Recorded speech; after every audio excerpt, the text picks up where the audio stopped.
Today the project I have to share with you is going to be acid dyeing. I'll show you my process, not as a tutorial, but as a come do this thing with me and you can see what I do. I always think it's kind of fun just to see what other people are up to. So we're going to be dyeing some wool with Jacquard acid dye, color salmon. Over the holidays, my spinning guild always does a holiday party with a gift exchange. And this year, the thing that I got was this giant 500-gram bag of roving. And it is from World of Wool. It's called Limited Edition Flame. It is 50% Corriedale, 20% glitter, and 30% linen. You can see, so it's got this kind of orange, a little bit of a yellow-orange color, and then this kind of coral, bright coral, pink-orange color that I really like. And then the glitter, well, it's kind of like a green or blue sparkle there. So I've gone and spun up almost a full bobbin, and it's definitely not a super even spin just because the way that the Corriedale versus the linen draft, sometimes it gets a little clumpy.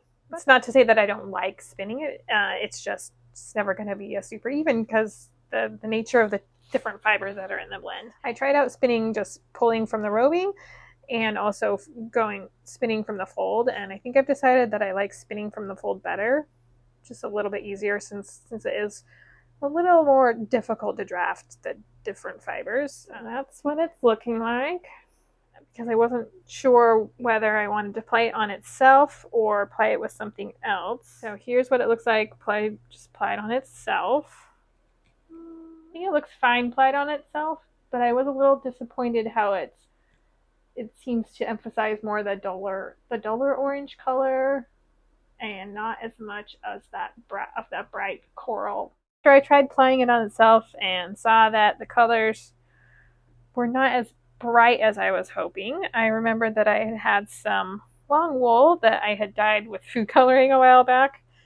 I don't know what breed it was, but it's definitely got a long staple and is like shiny. So some kind of long wool breed. And so I had spun some of that up. And so I thought that this color that this had turned out was really great and would really go well with the coral that's in the roving. So I made a sample. I applied a sample. And I really like the color, the way that it really brings out more of that coral color. But of course it's a long wool, so the hand of it's a little bit,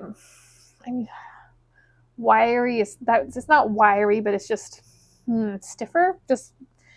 Whereas this is much more soft because it's just the way Corriedale is like a medium wool, so it just behaves differently. And this is not bad, but I liked how this is better. I decided I have several fleeces that I had been given. Some of them are Romney, and one might be a Cheviot. I don't know. White medium wool. I decided to buy some acid dyes because I didn't really remember exactly what food dye I had used to get this color. Didn't know how successful I would be at repeating this color. It's like a hot pink food coloring, and I think I added maybe some orange or something to it to try and get more of a coral. I don't know if coral is that the right, I feel like it's the right word to describe this color, but I don't know. Anyways, so I was looking and I figured salmon's usually like a lighter kind of orangey pink color, but I figured if I added enough, you could probably get the brighter color. I bought this giant thing, so I will be able to dye salmon colors forever. Good thing I really like this color, right? Okay, enough of my rambling. Let's get to dyeing and we'll show you the process.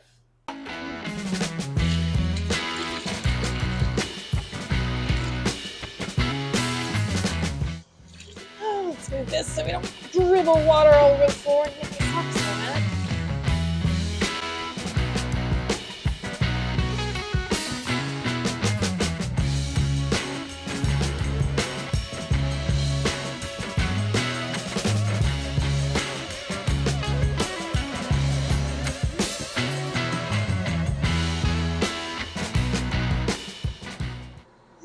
Okay, actually that looks pretty full there.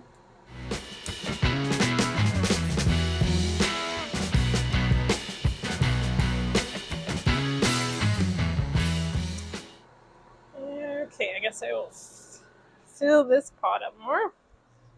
Okay, I guess I'll try 1 spoonful in this pot just to see.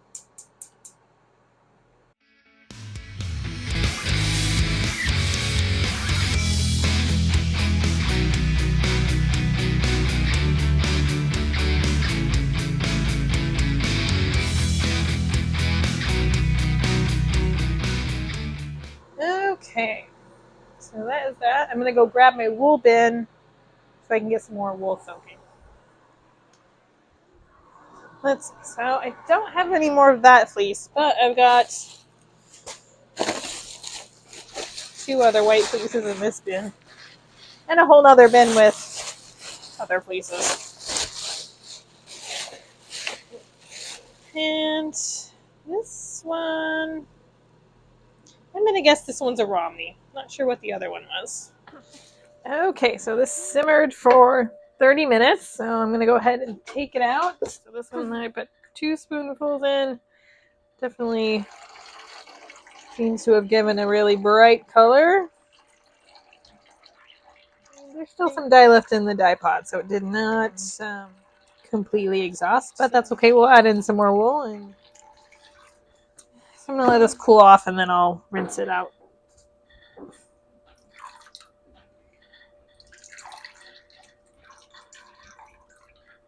And then the pot that I did 1 spoonful,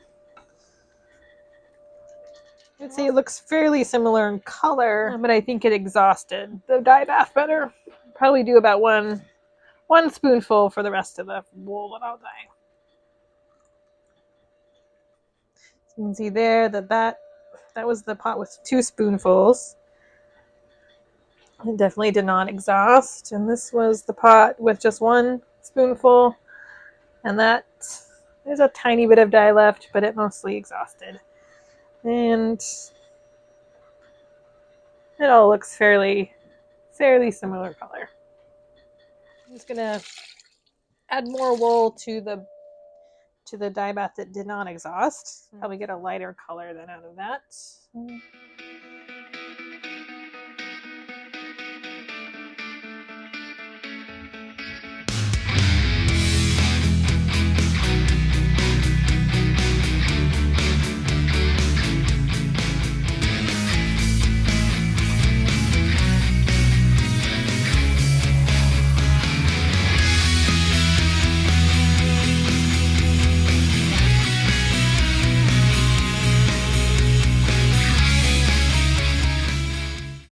So here we are rinsing out the fiber after it's been dyed. I have a little tub that I put it in. I always fill the water. I fill the tub with water first and then put the fiber in to help avoid felting, especially since this is fiber and not yarn. Depending on your fiber, even the agitation from the water falling on it as it's filling up the tub could be enough to kind of start, compacting, felting it. And since I want to be able to spin this, and the dyeing process can already be kind of hard on the fiber, so I don't want to add any more chance of getting this fiber too compacted. So we're going to rinse it out, and then we'll put it on my rack to dry.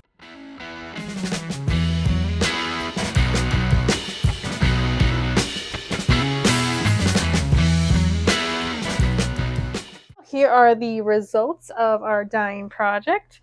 As you can see, we've got definitely more salmon color, I would say, and some of this is quite bright. I think it will all come together quite nicely, and you can see, well, I don't know if you can see, but I could tell this is the one, probably more of something like a Cheviot, and this is definitely something like a Romney.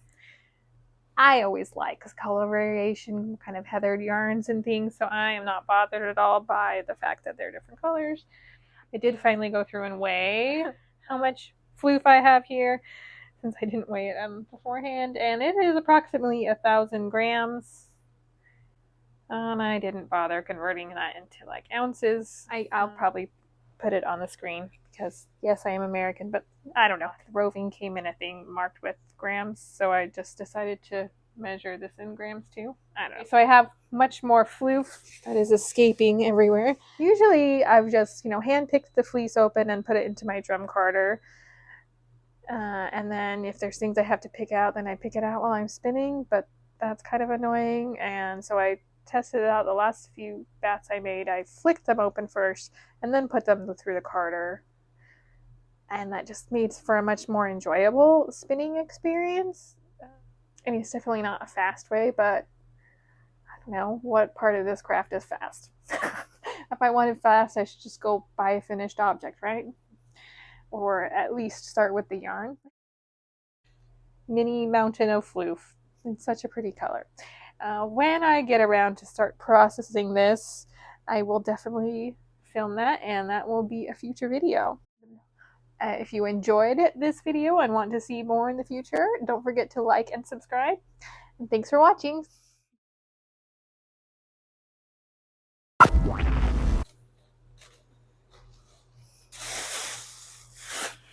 Where did the thing go? I'm sitting on it.